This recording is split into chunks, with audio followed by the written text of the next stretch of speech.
За самбацхан гайс ингээд энэ өдрийн мэндийг та бүгдтэй хүргэе. За тэгэхээр хэдүүлээ өнөөдрийнхөө ревю хийцгээе. Ямар нэгэн өөр сэдвийн тухай өнөөдөр хэдүүлээ ярилцахгүй.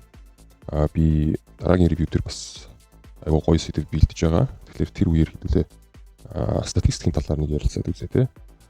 Трейдинг гэдэг зүйл маань математик талын зүйл байгаа те.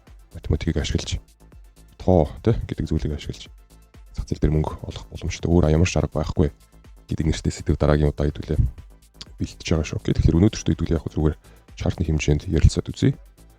Би одоогийн байдлаар ямар ч чартынхаа бэлтгэлийг хийгээгүй. Тэгэхээр та хэд маань сонирхож байгаа бол би яаж чартаа бэлтэж байна? Арилжаа хийхдээ чарт гэдэг зүйлийг мэдээж бэлтгэх хэрэгтэй байна тийм ээ. Тэгээд ерөнхий хүлээлтүүдээ яаж гаргаж ирж байгаа тал дээр хэдүүлээ өнөөдөр ажиллаад үзье. Тэгэхээр чарттай холбоотой яг арилжаатай холбоотой хэрвээ зүйлүүд та хэд сонирхолтой байгаа бол өнөөдрийн ревю та хэд хэрэгтэй байх бах тийм ээ. За тэгэхээр хэдүүлээ доллароос эхлэе. Долларын хувьд бид нар унсан чигээрээ байгаад байна те. Тэгэхээр энэ бол 7 оны чарт. 7 оны чартны хэмжээнд та санаж байгаа бол бид нар бол яаж аа? Бид нар контракт маань дуусаад шинээр контракт эхэлж байгаа. Шинээр контракт эхэлж байгаа үйл явцыг хэдүүлээ 4-7 оноос тэмдэглээ явчих те. Тэгэхээр яг эндээс эхлүүлээд контракт маань шинээр эхэлсэн. Энэ хавьяас бид нар юу харж байгаа вэ гэхээр надад таалагдахгүй байгаа зүйл нь волюм багасаад байгаа зүйл нь байна те. Тэгэхээр волюм бол ихсэх ёстой. Тэгээд та харж байгаа бол те. Контракт эхэлснээс хойш волюм ихсдэг. За эндээс бас л контракт эхэлснээс хойш волюм бол сайхан ихсээд бид нар айгүй гоё жигд ингэж арилжаад те. Жигд арилжаад market maker-ууд position гэдэг зүйлийг авахдаа нэг арилж байгаа авдаггүй те. Бид нар retail trader-ууд одоо те 10 20 30 дотор ч юм уу нэг ингэ дардаг те. Ямар нэг үнцнэр гэтэл market maker-ууд их хэмжээний волюмыг цуглуулдаг учраас те position амар том байдаг учраас жигд ингэж нэг газараа айгүй нягт авах хэрэгтэй байдаг те. Тэгэхээр яг дүнтэй адилхан хэдүүлээ одоо энэ байдлыг харах юм бол энэ дүнгэж хүчээ яваад байж гэн те. Дүнгэж нэг жоох ингэ цааш наашаа болоод ингэ байгаад байна. Мэдээж хэдүүлээ одоо Instagram-аар харах юм бол те баруун талынх нь энэ зүйлийг хэдүүлээ өнөөдрийн контракт руугаа шилжүүлээ харъя. Би бол 10-наас хойш эхэлж байгаа гэж харж байна. Яг одоогийн байдлаар тайтинг дэлгэцэн дээр энэ баруун талд байгаа энэ зүйл болохоор контрактын ерхий цүн бүрдээд байна те. Тэгэхээр одоогийн байдлаар бол нэг сүртэй юм байхгүй те. Волюм багасж байна. Ганц хоёр дельта бол харагдаж л байна те. Ганц хоёр түлхүүр дельтанууд бол харагдаж эхэлж байна. Гэхдээ доллар дээр ямар нэг юм хэлэхэд бол нэлээд гэрт байна тийм ээ. Тэгэхээр доллар хэдүүлээ өнөөдөртөө ярилцахгүй. Энэ дээр бол угаасаа сонирхолтой юм байхгүй. Хэдүүлээ хуучин энэ хавьд болсон үйл явдлыг гэлс нэг засаад үзье. Тэгэхээр нэгдүгээр левелээр тренд маань явж байгаа. Нэгдүгээр левелээр тренд маань явж байгаа. Тэгээ нэгдүгээр левелээр тренд маань доош хугарсан те. За энэ дотор болсон үйл явдал чинь тухайн энэ нэгдүгээр левелийн импульсын дотор болоод байгаа үйл явц байхгүй тий. Тэгэхээр энэ бол хүчин чадал жоохон тиймэрхүү тий. Энэ хоёрдугаар левел ерөнхийн нэгдүгээр левел чинь дөнгөж доош ингэж хугарч байна тий. За тэгэхээр хэдүүлээ хуучин болсон үйл явдлыг ясныг янзлах юм. Яг. За ингэж доош ороод ирсэн тий. За хуучин хэрэггүй левелүүд хэдүүлээ устгах чи эднэр бол нэг хэрэгтэй биш байна. Тэгээд одоогийн байдлаар бол юу байгаа вэ гэхээр хоёрдугаар левелийн яг дээрээсээ доошоо хамгийн сүүлд зогсон энэ импульсийн те wave-ийн ерөнхий ликвидити биднэрт байна. За доош нь хугарсан point of control-ийн левелийг хэдүүлээ өдгөрүүлчихтэй. Яа тэгэхээр яг шороод доош нь хугарсан учраас breaking reaction бол орж ирсэн. За тэгээ энэ хавьд бол яг хуу testing level орж ирсэн. За энэ testing level рүү бид нэр дөнгөж 5 дахь өдрийн орой орж ирсэн байна те. Тэгэхээр одоогийн байдлаар бол нэг имерхүүл байна. Тэгээд доллар дээр бол сонирхолтой байхгүй нөө. Авч сэдвүүлээ чартаа нэг засчих тий. За долларын дараа голдыг хэдүүлээ харъя. За голдон дээр та хэд санаж байгаа бол тий. Би бол яаж исэн бэ гэхээр миний хүлээлт бол шорт байсан. Энэ левелээс тийм ээ. Энэ левелээс миний хүлээлт бол шорт байсан. За тэгээд энэ левел дээр бид нэр манипуляшн хийх юм уу хийхгүй мүү гэсэн асуулт байсан. Ерөнхийдөө бол эндээс манипуляшн хийгээд доошоо орж ирэх хувийн тогтолцоо бол маш өндөртэй байсан. За тэгтээ та хэд харж байна те. Ерөнхийдөө бол манипуляшн ороогүй. Манипуляшн орохын тулд бидний энэ ч байгаа энэ бар маань дээш орохдоо энэ ч байгаа хамгийн гол энэ цөмөө дээш нь очиж шилжүүлээд эсрэг тал руу цохиулах хэрэгтэй байдаг те. Ингэсэн тохиолдолд манипуляшн ордог. Ийм зүйл энэ ч болоогүй те. Тийм учраас би бол хувьдаа бол шорт энэ ч бол аваагүй. Шорт аваагүй. Тэгээд энэ шээ дээшээ гарч ирсэн хөдөлгөөнийг бол би тэр чигээр нь алдсан. Оролцоогүй гэсэн үг те. Яг тэгэхээр миний хүлээлт бол шорт байсан. Шортын дүр зургийн хэмжээнд болох ёстой байсан зүйлүүд болоогүй те. Тийм учраас эндээс бол шорт бол ерөөсөө аваагүй. Тэгэхээр хэдүүлээ энийг арай жижиг таймфрейм дээр харах юм бол юу болсон бэ? Дөрөвдүгээр цагийн кластеруудын хэмжээнд бид нэр дээш орж ирсэн. За тэгээд доош орж ирсэн энэ cell-ийг бол бид нар шууд stop action барьсан байна те. Харж байна уу? Энэ бол барьж байгаа кластер биш тийм ээ. Одоо нөгөө level чинь энэ байна. Энэ level рүү орохдоо дэше орж ирсэн.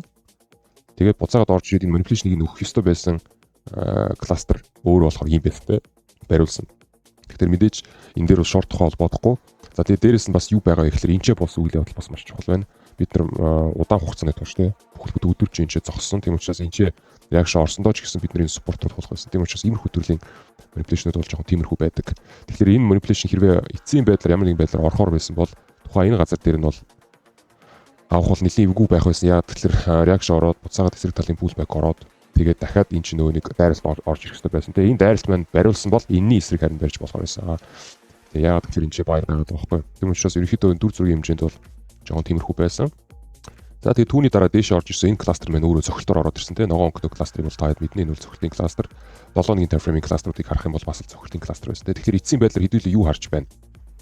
Анхаарлаа чи энэ зүйл дээр хандуулъя тийм. Ерөнхийдөө бол бид нар тренд бол дээш байгаа. Тухайн үед бол энэ чинь бол мөнгөний цуглуулга үүсээд тийм ээ. Шинэ контрактын маань цөм үүссэний дараа бид нар бол доош хүлээлттэй байсан даа ч гэсэн ерөнхий контрактын хувьд гэх юм бол ерөнхий контрактын хувьд бид нар доороос manipulation хийх дээш яваад байна. Тэгэхээр энэ дээш яваад байгаа энэ тренд чинь ерөнхийдөө хүчин чадал аваад тэгээд цаашаа явсаар л байна. Тийм учраас би бол одоо бол надад бол long харахаас өөр ямар ч вариант бол байхгүй байна. Би бол long харна. Long-уудыг бол break хийсний дараа break бол орцсон байна. Та эдийн нүдэнд бол харагдаж байгаа. Энэ breaking спортын газрууд дээр long авах талаар бодно гэсэн үг. Тэгэхээр энэ ч юу болсон бэ гэхээр дээшээ бол гарч ирсэн. Тест өгсөн. Тестийнхаа хэмжээнд manipulation хийгээд дээш нь break хийсэн байна. Тэгэхээр энэ бол зүгээр л ингэсэн үйл явцсан хэмжээнд те. Ингээл ороод ирсэн байна. Энэ бол зүгээр shake up төрлийн зүйл болсон. Тэгээд доороосоо дээш нь энэ хаярхаа хийгдэж явж байгаа гэдэг утгаар buying trend маань confirmation авагдаад дээш нь хаярхаа хийгдээд яваад байна. Тэгэхээр энэ бол buying trend явж байна те. Хуурахын оронд дахиад confirmation өгөө явчлаа. Тэгэхээр чинь ямар ч асуудалгүй бид нар одоо буцаагаад buy руугаа ажиллаад явчих болно гэсэн үг. За тэгээд энэ зүйлүүдийг бол би бол одоо те 7 хоногийн time frame өдрийн time frame-ийн хоорондох асуудал байгаа гэдэг утгаар би бол энэ 4 цагийн левелүүдээс бол амааргүй байна. Арай жоохон том time frame-ийн левел хүлээмээр байна энэ ч бол тийм. Арай жоохон том time frame-ийн левел хүлээмээр байна. Тэгээ буцаагаад орж ирэхээр нөгөө нэг break хийсэн газар дээр хэрвээ тестинг левел үүсвэл тестинг левелээсээ ингэж авах талын юм бодмоор байна. Эднэр бол жоохон тиймэрхүү байдаг шүү guys. Энэ хавцаа ямар нэгэн арилжаа хийж болно. Гэхдээ энэ зүйлүүд маань scalp ч юм уу season trade ч юм уу төрлийн арилжаанууд байхаар байгаа шүү. Swing арилжаа авъя гэвэл арай жоохон том time frame support зоонуудаас авсан зүгээр шүү. За энэ бол gold хэмжээтэй. За түүний дараа хэдүүлээ биткойн гэдэг зүйлийг харъя. За биткойны хувьд хэдүүлээ хуучинтэй дээш брейк хийсэн газрынхаа яг энэ open interest-ийн юун дээр хэдүүлээ нэг юм ногоон спорт зонд гаргаж ирсэн гэдэг зүйлийг та санаж байгаа бох тийм ээ. Хэдүүлээ open interest-ийг харъя. Яг энэ хувьд бид нар энэ open interest дээр дээшээ гарч явсан тийм ээ. Тэгэхээр энэ зүүнийг бид нар тэмдэглэсэн байсан. Энэ зоноос нэг жоон реакшн орж байгаа. Гэхдээ миний хувьд бол энэ хангалтгүй гэж хараад байгаа шүү. Окей. Яг хөө реакшн өгнө үү гэхээс биш хамгаалт өгч чадах юм уугүй юм уу? Жоон тиймэрхүүл байна. Тийм учраас ямар ч гэсэн энэ хавьяас бол нэг жоон спортууд бол харагдаж байна. За тэгээд хамгийн сүүлд хэдүүлээ эндээс орж ирэх энэ потенциалыг хэдүүлээ ярьсан. Тэгээд эндээс сэл орж ирэхийг энэ сэлийг аваарай гэж юм хэдүүлээ ярьжсэн. Тэр хүртэл бид нар одоогийн байдлаар бол явж байна те. Тэр хүртэл одоогийн байдлаар явж байна. Тэр хүртэл бид нар одоогийн байдлаар өдрийн time frame дээр нэг жоон pullback ороо явж байна. Энэ хавьтаа жоохон liquidity цуглуулад байна те. Тэгэхээр энэ дээр sell хийж байгаа хүмүүс buy хийж байгаа хүмүүс байгаа те. Sell хийж байгаа хүмүүс маань stop loss-уудаа хаашаа тавих вэ? Ийшээ тавина, ийшээ тавина. Нөгөө нэг бидний харж ирсэн газар руу орж ирнэ те. Stop loss-ууд маань. Тэгэхээр яг одоогийн байдлаар бид нар энэ шээ зогссноор энэ шээ sell-рүүдийг цуглуулад байгаа те. За тэгэхээр IDEA-гийн хувьд те IDEA-гийн хувьд ярих юм бол хэрвээ бид нар энэчнээс short харж байгаа бол ямар нэгэн байдлаар энэ short руугаа гарч ирэх хэрэгтэй байна те buyer талаасаа. Тэгэхээр энэчнээс short харж байгаа бол энэ хоошо pullback орж байгаа хөдөлгөөний хувьд buy бас хийж болно те. Энэ бол бас хоёр IDEA-тай нэг дүр зураг байгаад байгаа байхгүй те. Эндээ short харж байгаа бол тэгвэл бид нар ийшээ buy тал руугаа орж ирэх хэрэгтэй. Тэгвэл энэ buy тал руугаа явж байгаа энэ хөдөлгөөнийг ашиглаад мөнгө хийж болох уу гэвэл болно те. Тэгэхээр энэ дэр бас л мөн адилхан бид нар дээшээ орж ирсэн өдрийн time frame дээр level үүсгэсэн энэ level дээр manipulation ороод дээш хаярхаа хийгээд явж байгаа энэ buyer-ийн талаасаа явж байгаа хөдөлгөөн рүү бид нэр дагаад орчиж болно те. За дагаж орохдоо хамгийн наазах нь энэ газар руугаа бид нар орчиж болно те. Эндээс болохоор бид нар буцаага short харж болж байгаа. Тийм учраас энэ хавьяас сонирхолтой хүмүүс минь байвал long бол ажиллаа явчих болно. Энэ хавьяас long ажиллаа явчих болж байна.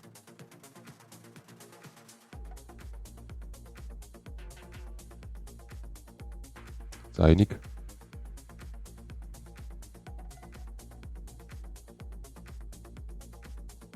за эндээс хэдүүлээ юу болж байгааг харъя те. За manipulation-ы дараа бид нар дэше бол хаярхаа хийгээд ийм хүчтэй импульс орж ирсэн байна те. Тэгэхдээ тухайн энэ хүчтэй импульс маань өөрөө айгүй имбаланст орж ирсэн байна те. Ямар ч нүуний мөнгөний хуваарлтын юугүй балансгүй бид ингээд шууд шилжиж дээш ороод ирсэн байна те. Тэгэхээр энэ авьдаа болж байгаа үйл явцын хэмжээнд харах юм бол те баярууд маань мэдээж суулгарсан байгаа. Баяруудыг маань бид нэр доошноо зогцсон байна. Мэдээж селлерүүд ч гэсэн суулгарсан байгаа. Селлерүүдийг энэ ч гэсэн зогцсон байна те. Тэгэхээр эндээс орж ирж байгаа энэ селлер маань доош орж ирэхдээ хамгийн сүүлийн баярын левел рүү орж ирээд энэ хавьяас аль хэзээний баяр ороод эхэлсэн байна те. Тэгэхээр энэ дээр миний бодлоор нэгэнд энэ левелийн реакшнаас бид нэр сел орж ирээд энэ сел маань доош нь бариулаад өөрлөв хийж чадахгүйгээр дээш нь цохиулаад байгаа гэдэг утгаар одоо бидний таргет бол ерөөхдөө шууд дээшээ байх юм болов уу гэж харж байгаа шүү. Окей. Тэгэхээр эндээс бид нар яах боломжтой вэ? Иймэрхүү төрлийн үйл явцууд хэдүүлэнд харагдаж байна тийм ээ.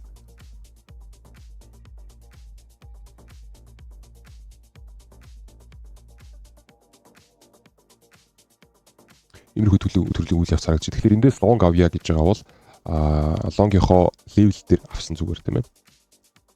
Баярынхаа левел дээр авсан зүгээр. За тэгээ ерөнхий мөнгөний цулуулга маань яг энэ гол хавьд орж ирж байна тийм. Тэгвэл 7 хоногийн чартыг харах юм бол 7 хоногийн тайм фреймийн хэмжээнд иймэрхүү төрлийн баяр орж ирсэн тийм. Тэгэхээр энэ 7 хоногтоо тийм нэг өдрөөс 2 өдрөөс эхлүүлээд бид нар шууд дээшээ гарах юм болов гэж харж байна. За тэгэхээр team idea байна тийм. Өдрийн тайм фрейм дээр гэвэл энэ ч бас левелтэй байна. Энэ левел чинь бас энэгээр орж ирээд байгаа юм байна шүү дээ тийм ээ.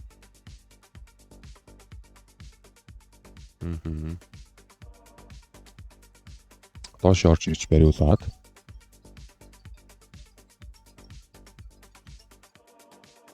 за тэгэхээр доош орж ирсэн энэ селлерийг бид нэр бариулаад тийм эсрэг талаас нь аягүй хүчтэй баярын левел орж ирсэн байна тийм энэ. За түүний дараа энэ бол яг реакшн. Түүний дараа энэ реакшн орсныхын хэмжээнд бид нэр дараагийн лев рүүгээ реакшн орохдоо тийм ингэж орохдоо энэ ч дахиад баярууд маань худалдаа авалтуудаа хийгээд байна тийм. Тэгэхээр энэ бол маркет мейкерийн хийж байгаа зүйл гэж би бол хувьдаа харж ерөнхийдөө бол харж байна. Тэгэхээр эндээсээ хідүүлээд задраад нэг цаг руу орж ирэх юм бол энэ дээр бас л мөн айдал юмнууд болж байна тийм. Тэгэхээр хідүүлээ яаж болохоор байсан бэ гэхэд цагийн тайм фрейм дээр энэ левел үүссэн байгаа энэний хэмжээгээр аль хэзээний дагаад орчиж болохоор байсан бэ. Энэ бол Азийн сизний үйл явц харагдаж байна тийм ээ. Азийн сизний хувьд энэ хавьяас орох боломжтой байсан үгүй гэдгийг хідүүлээ харъя. Жижиг тайм фрейм руугаа задлаж харъя шүү дээ. Энэ чинь point of control байсан тухай үедээ тийм ээ. Тэгэхээр хідүүлээ харъя. За тийм байна дээ. Энэ бол маш цэвэр гоё биш надад чинь шилжилт үүсээгүй. Тэгэхээр хэдүүлээ одоо энэ зүйлийг хараа иймэрхүү төрлийн зүйлүүдийг ялангуяа манай сурагчид энийг анзаараарай те. Тэгэхээр энэ max volume байж байгаа те. Max volume-ийн хэмжээнд энэ хоёрын хооронд ерөөхдөө ялгаа харагдаж гинөө гэвэл баг байхгүй те. Жүж жоон доошо нулимцсан байсан бол баг шилж гэрсэн. Тэгэхээр энийг бол хэдүүлээ ерөөхдөө бол ашиглаж болно те. Яагаад тэгэхээр бид нэр 4 цагийн үйл явцыг харж байна. 4 цагийн үйл явц тэр чигээрээ long байгаад байна те. Өдрийн үйл явцыг харах юм бол тэр чигээрээ бас long байгаад байна. 7 хоногийн тайм фреймийн хэмжээнд бас энэ чинь бид нэр long zone дээр байгаад байна. Тэгэхээр ихэнх тайм фреймүүд маань бүгдээрээ long байгаа тохиолдолд энэчнээс явах баяр талаас энэчнээ явах энэ хувийн тогтолцоо маань өндөрсөд байна. Тэгэхээр энийг бол ашиглаж болно. Сигнал нь өөрөө бас аягүй цэвэрхэн орж ирсэн учраас би бол энэчнээс авахар л байсан байна. Ерөөхдөө бол аав. За тэгэхээр энэ дээр бол орж болохоор байсан байна те. Гэхдээ энэ зүйлийг анзаараарай. Цагийн тайм фрейм level учраас хүчин чадлын хэмжээнд бол тиймэрхүү байж болох. Ерөөхдөө бол хамгийн гой ярилцаанууд маань дандаа 4 цагийн өдрийн цагийн левелээс орж ирдэг байгаа. Тэгэхээр ерөөхдөө бол авч болно. Аваад мэдээж талыг нь хаана. За тэгээд цаашаа явах юм уу явахгүй юм энэ бол яг зах зээлийн утга учирын зүйл болж байна те. Окей. За тэгээд таргет хэмжээнд бол бид нар ийшээ харж байгаа шүү дээ. Таргетын хувьд гэх юм бол 86,840 руу харж байгаа шүү те. За потенциалын хувьд бол ийшээ бол $4,000 $4,000 профиттэй потенциалыг хөдлөх юм байна тийм ээ. За ийшээ дахиж орж ирэх юм бол гайс дахиад энэ support zone болно. Дахиад энэ support zone-оос авч болно шүү заяа. Тиймэрхүү байдлаар. Доош орж ирээд тах тоолонд энэ чинь дандаа support zone-уд байх юм байгаа шүү гайс эдгээр бүгдээрээ. Тийм учраас энэ хавьяасаа ямар нэгэн болцоонууд байвал бас авч болно. Энэ дээр бол ямар ч асуудалгүй. Окей, яагаад тэгэхээр 4 цагийн тренд маань дэше эвдэрсэн. Яагаад тэгэхээр өдрийн тайм фрейм дээрээс бид нар аль хэзээний реакшн өгөө дэше явж байна. Гэхдээ ийшээ баг доош орж ирэхгүй л бахаа да. Яагаад тэгэхээр бид нэр цөмдөрөө зогсоод байна шүү дээ. Ийм цөм бол ерөөхдөө алдагдмааргүй байна те. Цөм бол алдмааргүй байна. Тийм учраас цаашаа явчихвал илүү тохиромжтой харагдаж байна. Тэгэхээр боломжууд бол алдаж болохгүй. Заавал эндээс бол энэ зүйлийг аваад талыг нь хаагаад тэгээд юу болохыг нь хараа суух хэрэгтэй. За түүний дараа хэдүүлээ ойл руу шилжиж тийм ээ.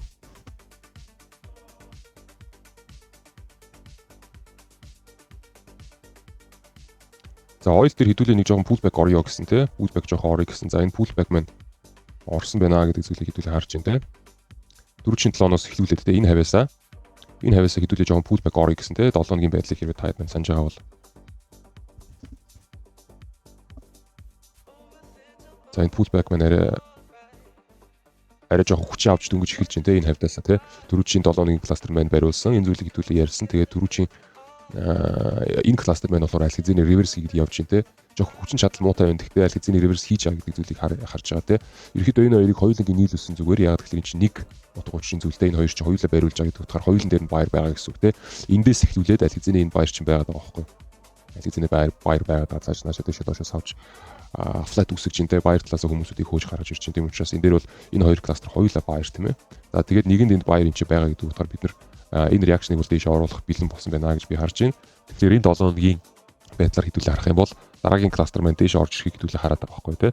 За тэгэхээр team idea байгаа бол энэ idea-г хэдүүлээ ашиглаад өдрийн time frame-ийн кластеруудыг өдрийн time frame-ийн байдлыг ашиглаад цагийн time frame-ийн байдлыг ашиглаад эндээс лог орох болцоодыг хэдүүлээ хайж олъё тий. За эндээс level орсон доошоо өөрлөв хийж чадаагүй. Тэгээ хайр хийсэн байна тий. Тэгэхээр энэ зүйлийг хараараа энэ бол бас айгүй том сигналуудын нэг нь байгаа тий. Бид reaction орсон level үүссэн энэ level дээр бид нар дээшээ гарч ирээд селлерийн цогцолт маань орж ирэхдээ бид нар лөөрлөв хийж чадахгүйгээр бариулсан байна те. Бариулахдаа түүнээсээ гадна бас айл хэзээний очиод хайр хийцэн байна те. Тэгэхээр бол өдрийн time frame маань гайгүй бэлэн болцсон байна гэдэг зүйлийг харъя. Өдрийн time frame-ийн хэмжээнд бид нар ямар хүлээлттэй байна. За бид нар энэчнээс шууд бол явж болж байна те. Яг тэгэхээр зүм маань бол нэлээд гайгүй тогтцсон байна те энэчнээ. За энэ тэгэхээр цөмөөсөө гадна энэ бол максимум volume байгаа учраас бид нар ерөнхий цөмийн доошо байгаа гэдэг зүйлийг хараарай те. Тэгэхээр бид нар энэчнээс шууд явж болж байна. Өдрийн time frame-ийн хэмжээнд ингээ явчих болж байна. Аль эсвэл pullback ороод ингээ явчих болж байна. Тэгэхээр энэ ID-нуудыг хэдүүлээ ашиглаад үзье. Яаж арилжаа хийж болохоор байна. Энэ чи gap-тэй нэгтсэн байна шүү дээ guys. Энэ gap-тэй нэгтсэн байдал бол надад маш таалагдахгүй. Яг тэгэхээр энэ gap-ийг ерөнхийдөө бол хаах боломж орж ирнэ гэдэг чинь бид нэр доошо pullback ороод ерөнхий цөмөөсөө баг энэнгээрээ явж таарах гэдэг шиг байна тийм ээ. Тэгэхээр энэ зүйлийг та хэд анзаараарай. Oil дээр арилж хийж байгаа хүмүүс мань байвал тийм ээ. За тэгэхээр эндээс level ороод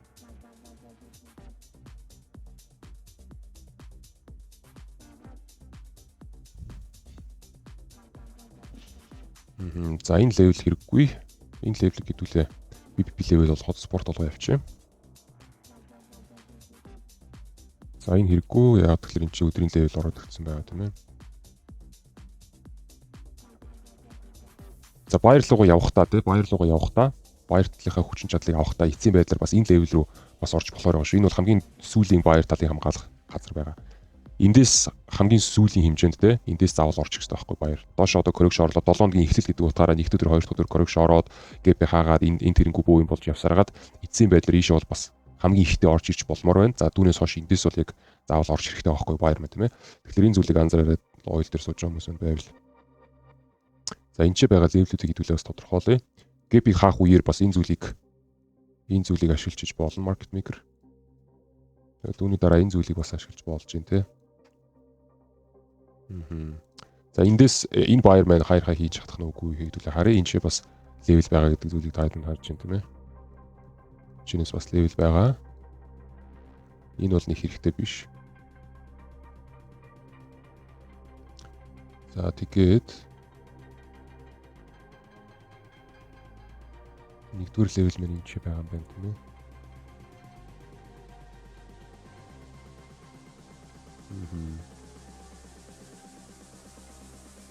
Тий. Иш бол мэдээж явна л да. Мэдээж иш тийш бол орж ирнэ. Ялангуяа энэ хараа өдрийн level шүү дээ. Ялангуяа өдрийн энэ level чинь цагийн чарттайгаа ингэж зүрч орж ирж байгаа тохиолдолд дээш бол заавал хөдөлгөөн орж ирнэ. Заавал. Иш бол зохиж орж ирнэ. Тэгэхээр энэ зохиж орж ирж байгаа хөдөлгөөнийг хэдүүлээ ашиглаад тойноос нь дагаад орчмоор байна. Тийм ээ.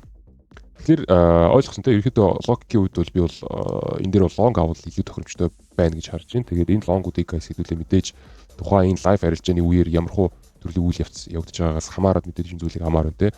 Gap-үүдийг хамаар байна. Энэ хойно үлдсэн ямар нэгэн buyer-ууд байвал энэ buyer-уудыг жоон сэгсэн бариу тэгээ ямар те. Хамгийн ихтэй хойшноо pullback орохдоо хамгийн ихтэй л энэ level рүү орж ирмээр байна. Түүнээс цааш бол энэ бол заавал орчих шүү дээ те. Тэгэхээр энэ хавьд байгаа энэ zone шүү дээ buyer-ийн zone. Энэ buyer-ийн zone-ийн үйл явцыг хараарай guys. Окей. Тэгэхээр одоогийн байдлаар бол short талаасаа хэрвээ ингээ wave орчих юм бол энэ wave-ийг хуурахыг хэдүүлээ харах хэрэгтэй юм те. Энэ wave ч одоо ингээд те блок үүсээд за энэ блокныхоо гаралтыг хэдүүлээ доош өгчих юм бол доош нь wave орчихно гэсэн үг тийм ээ. За тэгсэн тохиолдолд биднэрт active seller орж ирнэ гэсэн үг тийм ээ. Active seller. За тэгэхээр энэ active seller ингээд доош нь орчих юм бол энэ seller хуурахыг хэдүүлээ заавал хүлээх хэрэгтэй. Хуурсныхын дараа л long орох хэрэгтэй байхгүй юу? Логикийн үед. Шууд орж иж байгаа seller-ийн эсрэг тулаад шууд buy орох юм бол энэ бол хизээж бүтэхгүй шүү заяа guys. Тэгэхээр энэ дээр энэ болж байгаа энэ fractal-уудын үйл явцыг хэдүүлээ сайн ухаарахгүй бол энэ бол хизээж бас бүтэхгүй шүү заяа. Окей guys. За тэгэхээр энэ зүйлийг анзаараа, окей. Oil дээр арилжаа хийж байгаа хүмүүс маань энэ доороос дээрээс доош орж иж байгаа энэ селлерийг хугарахыг заавал төлөх хэрэгтэй юм шүү заяа. Ерөнхийдөө бол орж ирэх баха. Одоогийн байгаа үйл явцыг хэдүүлээ нэг өдрийн үйл явцыг харах юм бол доош бол бараг л орж ирэх бах миний бодлоор. За тийм байна guys. Ерөнхийдөө oil-ийн хэмжээнд аль эсвэл ийм баймаар юм тийм ээ. Тэгээ хамгийн ихтэй гэвэл энэ газар руу орж ирэх боломж бол биднэрт байна. За өдрийнхөө блокийг хэдүүлээ бас зураад чартн дээр дүг зэрэг үлдээгээд оруулчих тийм ээ. За ийм байна. За тэгээ эцсийн байдлаар хэдүүлээ Nasdaq-ийг харъя тийм ээ. Эцсийн байдлаар Nasdaq гэдэг зүйлийг харъя. Nasdaq-ийн хувьд гэвэл бид нар энэ юм хэцүү блок үүсэж байна те. Хэцүү блок үүсэж байна. Энэ хэцүү блокны үүднээс хэдүүлээ шинэ контрактыг нэг харах юм бол шинэ контракт хардаа. Шинэ контрактн дээр яг одоогийн байдлаар бол ерөөсөө орж ирсэн мөнгө бол байхгүй байна те. Хамгийн сүүлд хамгийн дайжгүй мөнгө маань ерөөсөө хаанаас орж ирсэн бэ гэхээр энэ түрүүч 7 хоногийн 5 дахь өдрийн дайжгүй мөнгө орж ирсэн байгаа гэдэг зүйлийг анзаараарай. Тэгэхээр контракт маань дөнгөж энэ 3 сарын 14-нөөс орж ирж штэ. 10-наас гэж хэлсэн. 10-наас бол ерөөсөө энэ гойлом ерөөсөө байхгүй байгаа анзаараа. За тэнгуут чинь 14 он гэдэг чинь энэ чинь 5 дахь өдөр байсан байна. За тэгэхээр 14-нөөс хойш гэж ерөөхдөө харж болно. Гэхдээ 7 хоногийн сүүлийн 5 дахь өдрийг хэдүүлээ бас тооцох хэрэг байна уугүй юу? Бараг өнөөдрөөс аваад үзчихвэл илүү зүгээр л юм байна да guys. Окей. 3 сарын 17-ноос бараг ингэж аваад үзчихвэл миний хувьд л бараг зүгээр байх бах. Окей. За тэгээ одоогийн байдлаар бид нар ерөнхийдөө нэг юм флатен төрлийн өдрийн таймфрейм дээр бол гацчихсан байна те. Хэдүүлээ харъя. Доош орж ирээд бариулсан, доош орж ирээд дахиад бариулсан. За тэгээд түүний дараа эндээс бид нар buyer reaction орохдоо seller талынхаа level рүүгээ тулаад тэгээд тусныхаа дараа бид нар reaction орох үеэр бид нар дахиад бариулсан байна те. Тэгэхээр энэ зүйлийг анзаараарай. Энэ хавьд угаасаа buyer байгаа байхгүй. Наа захын энэ buyer маань хаашаа явах вэ гэхээр тухайн энэ gap-ийг хаах юм бол би хараад байгаа шүү, окей. Хамгийн наа зах нь. Тэгэхээр эндээс бол би бол түрүүч 7 хоногт long ажиллаж явж исэн. Лонгийнхоо арилжаануудыг бол авсаар л явсан. Жишээл эндээс те Европ сизон дээр энэ лонгийг бол авсан. Гэхдээ бол би бол ийшээ бол гаргаагүй наагур ингэж хаасан те. Яа тэгэхээр мэдээ орж ирсэн. Тэгэхээр Европ сизон дээр энэ ч бол дайггүй гайгүй мөнгө бол орж ирсэн. $5,000 хэмжээний профит бол энэ ч бол орж ирсэн. Энэ Америк сизон дээр дэше доошо жоохон тэгэл Skype төрлийн арилжаа бол хийсэн. За энэ Америк дээр би бол нэг сүртэй юм авч амжаагүй. Европ дээр бол нэг жоохон мөнгө хийсэн. Америк дээр бол би ерөөсөө энийг харсараа дууссан. Яг тэгэхээр ямар нэгэн арилжааны бол боломж энэ бол олгоогүй. Ямар нэгэн арилжааны боломж бол нэг сүртэй бол олгоогүй. Тэгээд хамгийн сүүлийн 5 өдрийн арилжаа бол маш гоё орж ирсэн. Хэдүүлээ Discord руу харах юм бол энэ бол бас пост оруулсан тийм ээ. За хэдүүлээ General Chat руу ороод харъя те. 5 өдөр ийм арилжаа хийсэн байгаа. За цаана энэ байна тийм ээ. Тэгэхээр яг энэ 19,386-аас Buyer талынхаа зөөнөөс энэ логийг аваад 19,725 гэсэн таргеттай байсан тийм. Гэхдээ энийг бол би бол хувьдаа 19,700 дээр бол хаасан. Яг тэгэхээр тухайн жижиг тайфрейм дээр бүхтэр яг орж ирсэн учраас би бол тухайн үед нь бол амжиж хаасаа энэ зүйлийг. Тэгэхээр хэдүүлээ харъя тийм. 19,386 гэдэг энэ левелийг харъя. Энд чинь яг ямар логикийн дагуу орж ирсэн бэ тийм. Тухайн лог байна хэдүүлээ харъя. За тэгэхээр энэ чинь бол хардаа түрүүчийн Америк маань доош орж ирэхтэй. Түрүүчийн Америк маань доош орж ирэхтэй. Энэ блокийг бол доош шилжүүлээд блокныхоо хэмжээнд бид нар дэшээ бас гаралтаа хийсэн те. Түүний дараа левел үүссэн. Энэ левел дээр бид нар Европ сизон дээр манипуляшн хийгээд 2-2 бариастай кластер орж ирсэн те. Цагийн таймфреймing. Тэгээд яг энэ 19,386 гэдэг чинь энэ байгаа байхгүй те. Тэгэхээр яг энэ барьж байгаа энэ газар дээр нь хэдүүлээ лонг бол орсон. Яг энэ газар дээр те манипуляшн хийж байгаа үеэр нь орсон. Энэ байна те. Эндээс нь бол орсон. Тэгээ барьсан. Барьсараад 19,700 дээр бол хаасан тий. Яг тэгэхээр энэ харж байна уу? Эсрэг талын реакшн айгүй хүчтэй орж байгаад энэ дээр нь бол тухайн үед нь шууд хаарсан. Таргет миний таргет бол 200 энэ 19,727 гэгийн таргет байсан. Энэ хүртлээ бол би бол хүлээгээгүй яг тий. Нэг жоохон юм тий. Гэхдээ ийш нь орж ирэхийн тулд хэдүүлээ 1 2 3 4 бараг 5 цаг хүлээж иж эзэн байдлаар дэше орж ирж байгаа. Тэгэхээр энэ 5 цагийг хүлээгээд явах тий. Нэгэн дугаасаа таргет ойртсон байгаа учраас иймэрхүү төрлийн юмнуудыг бол хаацсан зүгээр байдаг. За иймэрхүү байдлаар тий. Тэгэхээр хэдүүлээ одоогийн байдлаар юу болж байгааг харах юм бол өдрийн кластер харъя. Өдрийн кластер маань яг жоохон тулаад орцсон байна те. Тэгэхээр энэ зүйл маань жоохон pullback ороод 7 хоногийн таймфрейм дээр нэг юм цөм үүссэн байгаа даа шүү дээ. Энэ цөмийг тестлээд хэдүүлээ явчвал зүгээр гэж харагдаад байна миний хувьд бол тийм. Тэгэхээр тухайн цөмийг хэдүүлээ харъя хаана байгааг нь хэдүүлээ оруулаад харчээ. Иймэрхүү байдлаар тийм ээ. Тэгэхээр хэдүүлээ ийш нэ pullback ороод ингэ явчмаар байна л да. Тухайн энэ хоёр gap-ийг хаах хүртлээ нэ тийм. За тэгэхээр энэ хавь руугаа те. Тэгэхээр сая энэ дээр энэ хавьд ингээ брейк хийсэн. Энэ газар руугаа л орж ирмээр шүү дээ. Тэгээ яг хамгийн сүүлийн байдлаар гэхэд 5 өдрийн өчигдрийн лөө рүү ороод ирвэл бас айгүй сайн байна те. Тэгчвэл баярууд маань тэгж чигээрээ цэвэрлэгдэх гэдэг юм тийм ээ. Тэгэхээр энэ зүйлийг хэдүүлээ харъя. Яаж доош орж ирэх гэдэг. Энэ эсрэг тал руугаа бол хэзээний active seller ороод ирсэн байгааг анзаараад те. Тэгэхээр хэдүүлээ Америкийн season дээр хамгийн сүүлд бол энэ ч бол эцсийн байдлаар занх хийсэн байна. Тэгээ зангийнхаа үүднээс хэдүүлээ дээрээсээ доош бол ингээд wave орцсон байна. Тийм учраас энэ эсрэг тал руу орж ирж байгаа энэ seller маань эхлээд хойжигдчихиж хүчин чадлаа алдчихж бид нар хойноос нь дагаа орч орно шүү дээ. За тэгэхээр team ID-нууд байна guys. Тэгэхээр таад маань сонирхож байгаа бол энэ ID-ны тусламжтайгаар ганц хоёр арилжаа бол хийж болж байна тийм ээ. Хэдүүлээ энэ level-ээ тавья. Нийтдэр Европ дээр бол би бол арилжаа хийдэггүй, Америк дээр шууд бол арилжаа хийждэг тийм ээ. Тэгэхээр тэр зүйлийг бол таад мэдж байгаа. За энэ дээр бол нэг юм том блок орж ирж байгаа харагдаж байна. За тэгээ энэ блокны гаралт бол надад бол хэрэгтэй юм. Тэгээ энэ дунд тавир бол flat-ийн голоос бол арилжаа хийдэг хэрэггүй. Flat-наас гаралт хийгэнгүүд нь орчвол хамаагүй зүгээр те. За тэгэхээр тийм байна guys. Ерөнхийдөө иймэрхүү байдалтай хэдүүлээд байна. Зах зээл бол нэг иймэрхүү те. Одоогийн байдлаар контрактууд шинээр нэгдээд явж байна. Болцооны хувьд гэвэл Goldman аль хэзээний хөдөлгөөнийг хийгээд сайхан явж байгаа харагдаж байна. Golden дээр асуудаг арилжаа хийж болж байна. Oil дээр сайхан арилжаа хийж болж байна. Nasdaq дээр бас сайхан арилжаа хийж болж байна те. Reaction бол ороход нэлийн бэлэн болцоо харагдаж байна те. Ерөөсөө жоон доошлол pullback орол шууд доош нь орж ирсэн селийг шууд бариад тэгээд дэше шууд зохиод явчмаар байна те. За бусдаар доллар бол хаанч байсан байгаад байна. Тэгээ биткойн маань бас гайгүй харагдсан те. Тэгэхээр энэ 7 хоногийн арилжаанууд маань нэг иймэрхүү байдалтай ID-нуудтай байна гэсэн энэ ID-ны хувьд арилжаануудаа бол хийгээд явнаа. Окей. За тэгэхээр өнөөдрийнхөө ревюг ингээд иймэрхүү байдлаар chart ярилцаад хэдүүлээ дуусгацгаая. Ямар ID байна? Энэ ID-ны тусламжтайгаар хэдүүлээ энэ 7 хоног сайхан мөнгө хийгээд кармаргаа хийчих тийм ээ. За тэгээд арилжаанд намжигт хүсье guys. Дараагийн ревю хүртэл түр баяртай.